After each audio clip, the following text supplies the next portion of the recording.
ओम शांति।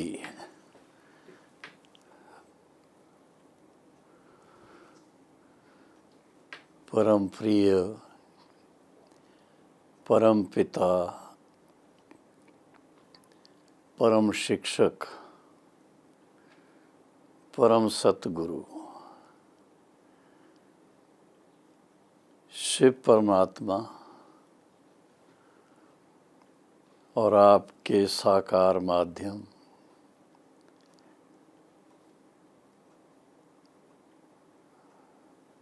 जिन्होंने अपने जीवन को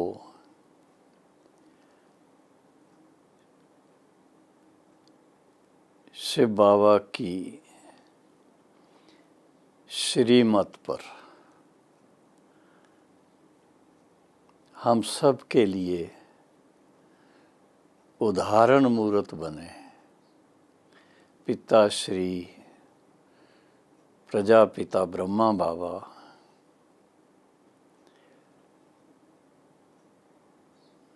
अव्यक्त बाप दादा के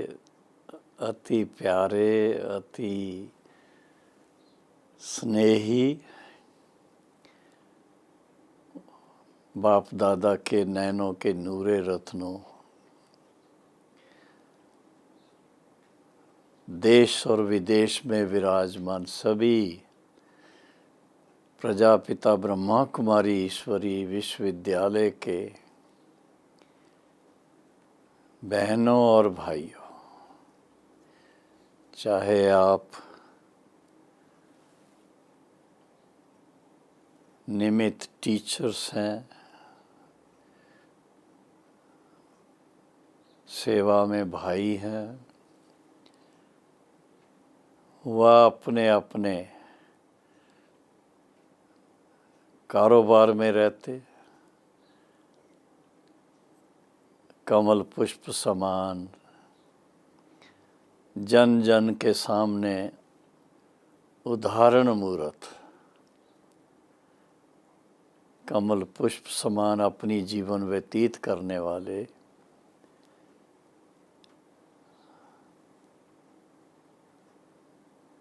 परिवार सहित ईश्वरी ज्ञान और सहज राजयोग के धारणा में चलने वाले सभी बहन भाइयों को बहुत बहुत ईश्वरी याद व दैवी स्नेह स्वीकार हो।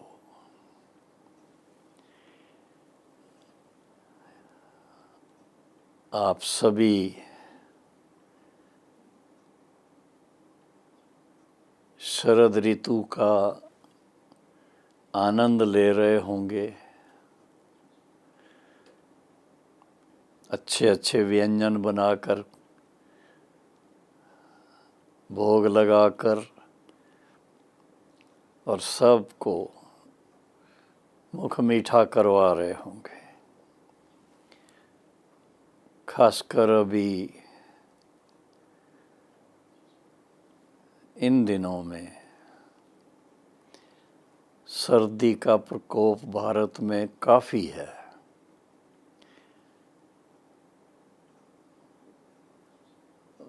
अभी भी देखो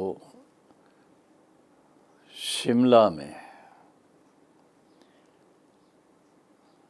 बहुत ज़ोर से बर्फबारी हुई है। हर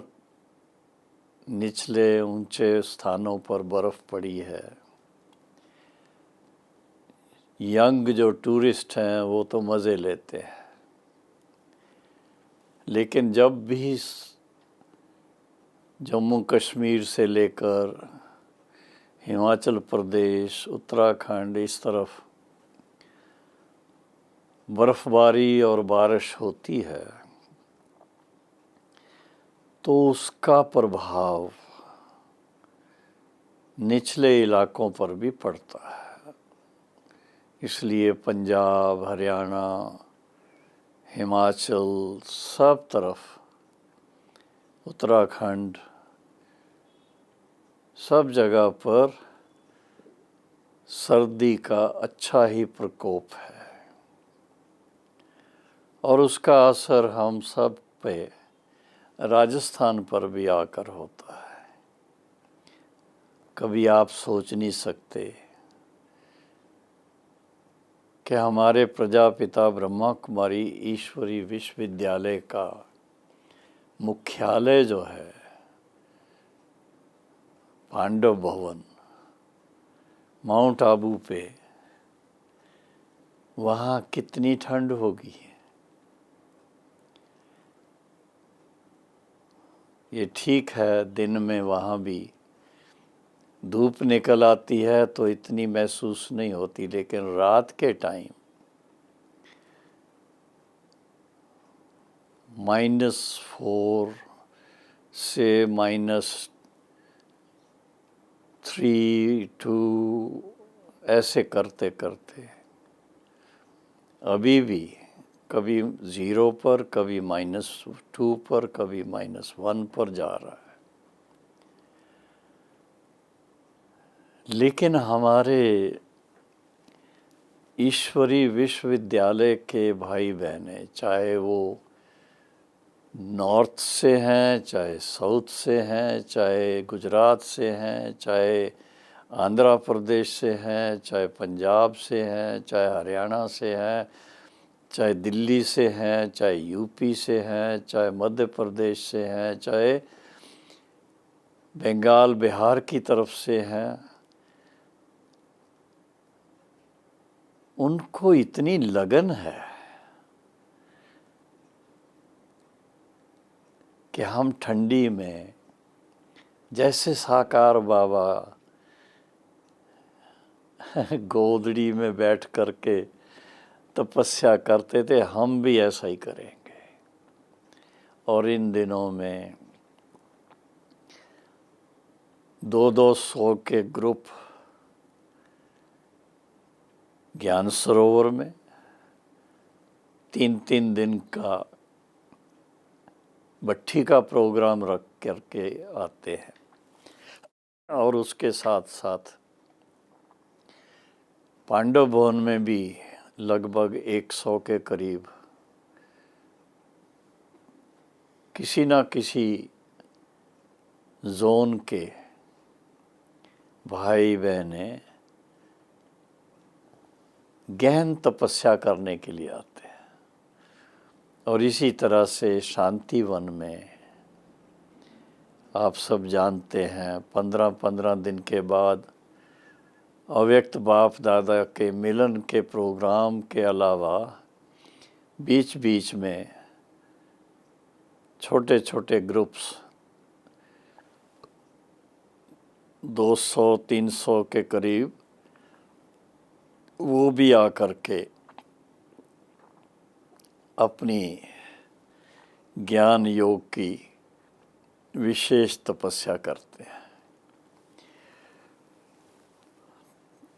और इन सब बातों को करते हुए आप सब सोच सकते हैं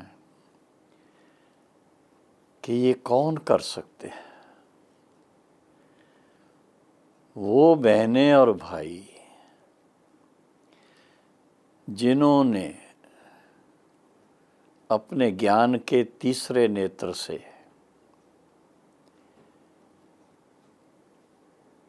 अच्छी तरह से पहचाना है कि कैसे इस समय पुरुषोत्तम संगम युग पर स्वयं परम पिता परमात्मा शिव बाबा ब्रह्मा बाबा के द्वारा वह हमारी अति प्यारी आदरणीय दादी हृदय मोहिनी के द्वारा ज्ञान और योग की गहराइयों में ले जाने वाले, उसमें विशेष देखा गया है कि जब भाई बहनें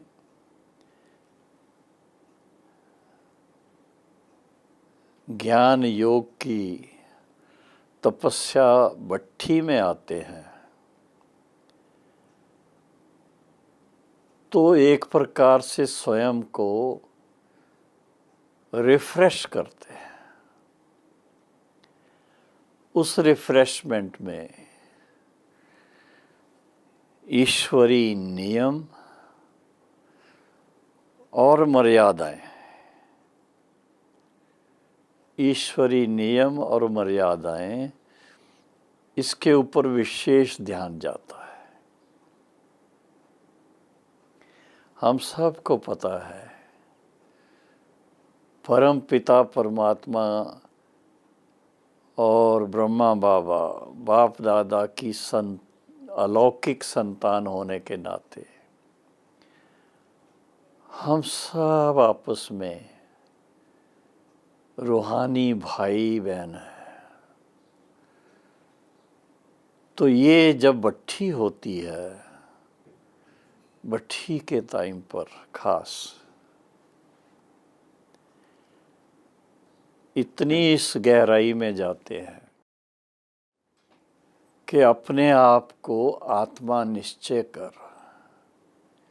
शिव बाबा के साथ मन लगा के कई घंटों के लिए मौन भट्ठी में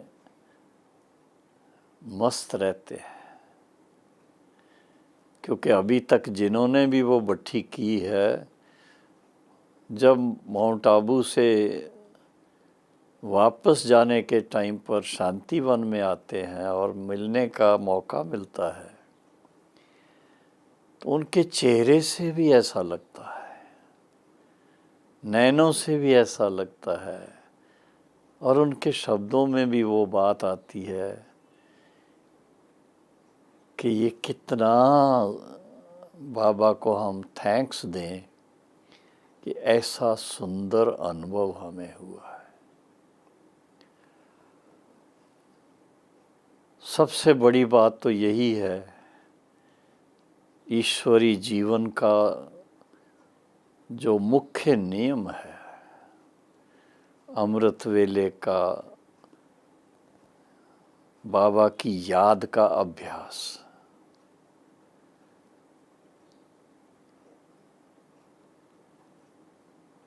ऐसे माहौल में जहाँ दशकों से सिवाय ईश्वरी ज्ञान और योग के और कोई दूसरी एक्टिविटी नहीं, अगर कोई एक्टिविटी हुई भी, कोई कॉन्फ्रेंस हुई, कोई सेमिनार हुए, कोई वर्कशॉप हुई, तो ज्ञान और योग से ही संबंधित होंगी। इसके फलस्वरूप सारे विश्व के अंदर मधुबन का जो वायुमंडल है वो हाईली चार्ज्ड है पॉजिटिव वाइब्रेशंस से। शुभ प्रकंपन, जो बहनें और भाई कहीं से भी आकर के और मधुबन में पांव रखते हैं, शांति स्तंभ पर जाते हैं, हिस्ट्री हॉल में बैठकर कुछ टाइम योग करते हैं, बाबा के रूम में जाते हैं या बाबा की झोंपड़ी में बैठते हैं, या वैसे ही हम कहें कि मधुबन में ठंडी के टाइम पर धूप के समय प्रांगण में बैठ कर के उनको जो आनंद आता है, सारे विश्व में कहीं ऐसा वायुमंडल नहीं मिलता है जहाँ पर इतने वर्षों से लगातार ईश्वरी ज्ञान और सहज राज योग की तपस्या चलती रही है। अमृत वेले से लेकर के सारा दिन कोई ना कोई अनुभवी राजयोगी बहनें या भाई क्लास भी लेते हैं और एक एक बात का बड़ा ही गहराई से वर्णन करके और फिर योग तपस्या में ले जाते हैं। तो जो भी ये तपस्वी 3 दिन के लिए वहाँ रह कर के आते हैं, उनकी खुशी, उनके चेहरे की रौनक देखने की बनती है। इतना खुशी से अपने आप को व्यक्त करते हैं, क्योंकि जब अपने अपने लौकिक स्थानों पर होते हैं वहाँ इतना समय एकांत का नहीं मिलता है, वहाँ इतना समय शांति में बैठ कर के तपस्या करने का नहीं मिलता है। तो यहाँ मधुबन में तो एक तरफ जो बाबा के तरफ से शब्द लिखे हुए हैं, वेलकम टू बाप दादाज होम योर होम, तो अपने घर में जैसे आकर के अपने होम में, माँ बाप के घर में, अपने घर में आने से ही ऐसा आत्मा को एहसास होता है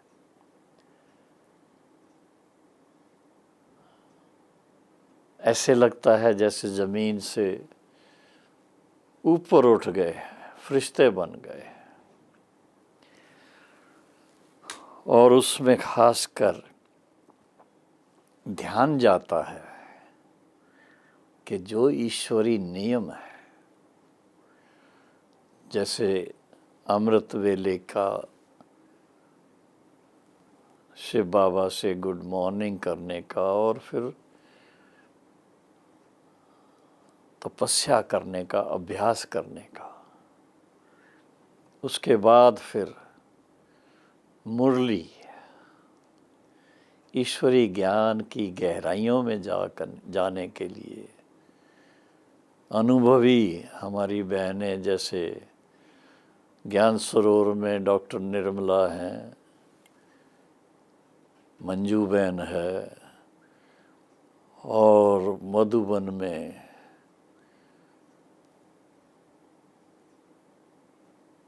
शशि बहन है, शीलू बहन है, वो सब लोग, उसके अलावा भाई भी होते हैं, हमारे राजू भाई हैं, हमारे योगी राज सूर्य भाई हैं, और भी कोई ना कोई ज्ञान की, योग की, हमारे मृत्युंजय भाई भी उनका क्लास जा कर के लेते हैं, उषा बहन है, वो भी जा कर के क्लास कराती हैं, और भी बहनें हैं। तो भिन्न भिन्न सब्जेक्ट्स लेकर के, लेकिन उसकी गहराई में जाने का। तो ये देखा गया है कि इससे ये जो 3 दिन की विशेष भट्ठी इन दिनों में कर रहे हैं, उससे ईश्वरी नियम और उसके साथ साथ ईश्वरी जीवन की मर्यादाएं, उसका प्रैक्टिकल ट्रेनिंग का एक प्रकार से ये 3 दिन का कोर्स चलता है। और मैं समझता हूँ जिन्होंने ये भट्टियाँ अटेंड की हैं, आते हैं, टाइम देते हैं, और फिर उसके साथ में उनको हेल्प करने के लिए ब्रह्मा भोजन मिलता है, ऐसा वायुमंडल मिलता है, आबू जैसा आप जानते हो शांति का स्थान तो और कहीं मिलता ही नहीं है। और वायुमंडल के साथ साथ जो वातावरण है, जैसे शांति स्तंभ पर कोई जाए तो एक प्रकार से ऐसा लगेगा साकार बाबा के जीवन का सार क्या है वो सब वहाँ पर अंकित किए हुए शब्दों में पढ़ सकते हैं। तो इस तरह से देखा गया है कि और दुनिया भर के आडंबरों से, दुनिया भर की कारोबार से, दुनिया भर के खींचातान से दूर होकर इस ज्ञान और योग भट्ठी का जो आनंद लेते हैं तो वो ईश्वरी नियम सब जानते हैं। मुख्य नियम जो हैं जिस पर बाबा की मुरली में बहुत एम्फेसिस होता है, हाँ, उस पर जोर दिया जाता है, पवित्रता के ऊपर, और फिर इसके साथ में दैवी गुणों पर हमारी दृष्टि, हमारी वृत्ति, हमारी वाणी, उसके ऊपर पूरा अटेंशन जाता है। और बाबा के महावाक्यों अनुसार इस नियम को अगर हम पालन करते हैं कि हम संकल्प में भी किसी के लिए नेगेटिव ना सोचें, संकल्प से भी किसी को दुख देने का विचार ना करें, और संकल्प से हर एक के प्रति शुभ भावना रखें, शुभ कामना रखें, तो ये बहुत बड़ा एक जीवन का अनुभव भी हो जाता है और उसके आधार से ईश्वरी नियम भी अपने जीवन में धारण हो जाते हैं। संसार के अंदर, संसारी जीवन में रहते हुए हो सकता है कभी लौकिक दुनिया की मर्यादाओं को ध्यान में रखते हुए किसी ब्याह शादी में जाना पड़ता है, किसी और सामाजिक प्रसंग में जाना पड़ता है, लेकिन देखा गया है कि मधुबन में जो भट्ठी करके जाते हैं वो कहीं पर भी जाएंगे तो अपनी उनकी जो आंतरिक स्थिति है, जो उनकी आंतरिक स्थिति के फलस्वरूप दृष्टि है, और उसके साथ साथ उनका जो व्यवहार है, उनकी बातचीत है, वो बहुत सतोप्रधान हो जाती है, सात्विक हो जाती है। और फिर इसके साथ में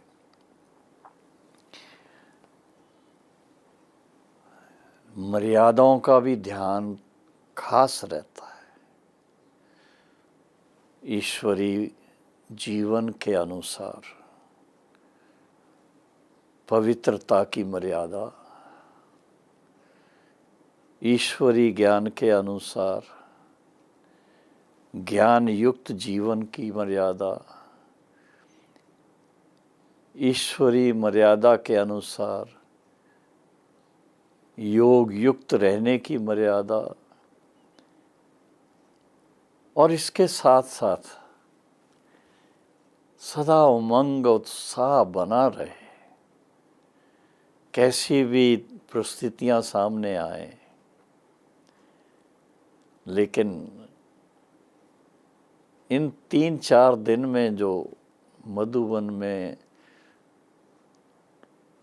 पल पल बाबा के साथ मन लगा रहता है, वो हमारे जीवन में परिपक्वता ले आता है और मर्यादाओं में चलने के लिए आंतरिक उमंग आता है, खुशी आती है। हम कोई भी ऐसा कार्य ना करें कि जो ईश्वरी मर्यादाओं के अनुसार ना हो, उसका दृढ़ संकल्प ले लेते हैं और फिर इसके फलस्वरूप शिव बाबा के साथ ब्रह्मा बाबा के मिसाल को सामने रखते हुए जब योग युक्त होकर के तपस्वी बन करके बाप दादा के संग में समय व्यतीत करते हैं तो संग का रंग लगता है। शिव बाबा को आनंद का सागर कहते हैं, बाप दादा को प्रेम का सागर, आनंद का सागर और सर्वशक्तिवान कहते हैं। तो सर्वशक्तिवान बाप की विशेष याद से आत्मा स्वयं में शक्ति महसूस करती है, सशक्त बन जाती है। ये जो धारणाएं हैं, मर्यादाएं हैं, उसमें गहराई में जा कर के दृढ़ता से उनको अपने जीवन में लाने का संकल्प ले लेते हैं। और इसके फलस्वरूप देखा गया कि एक प्रकार से जैसे शरीर में अगर सभी जो भी आवश्यकताएं हैं उसके अनुसार शरीर की चलने की, उठने की, बैठने की सब क्रियाएं ठीक हैं तो बड़ा आनंद आता है इस जीवन का। इसी तरह से जो भी बाप बाबा के बच्चे हैं, ईश्वरी ज्ञान और सहज राजयोग का अभ्यास करने वाले, जिनका लक्ष्य है इतना ऊंचा कि मनुष्य से देवता बनना है, नर से श्री नारायण बनना है, नारी से श्री लक्ष्मी बनना है, तो ऐसा जो अभ्यास करने के लिए विशेष टाइम निकालते हैं, बाबा उनको अवश्य कुछ दिव्य दृष्टि के द्वारा कहो, दिव्य बुद्धि के द्वारा कहो, दिव्य चक्षु के द्वारा कहो, उस अनुभूति में ले जाते हैं जैसे कि परम धाम की साइलेंस क्या होती है, उसका आनंद आता है। सतयुगी जीवन का दैवी स्वरूप क्या होता है, दिव्यता क्या होती है, और उसके साथ साथ साथ व्यक्तिगत धारणा में कितनी महानता और नम्रता दोनों का बैलेंस होता है। तो ये विशेष तभी हो सकता है जब हम थोड़ा टाइम निकाल करके ज्ञान और योग का अभ्यास करें और उसके फलस्वरूप ईश्वरीय नियम और मर्यादाओं को अच्छी तरह से रिवाइज भी करें अपने मन में। और अगर कहीं कोई कमी हो तो उस कमी को पूरा करने के लिए दृढ़ संकल्प हो जाए। और देखेंगे अगर 3 दिन में इतनी ऊंचाई में मन रहेगा तो उसका असर हमारे रोज़मर्रा की जीवन पर भी पड़ता है। फिर हम अपने कारोबार में होते हुए भी उस नारायणी नशे में रहेंगे। तो आज सब बहनों और भाइयों को विशेष,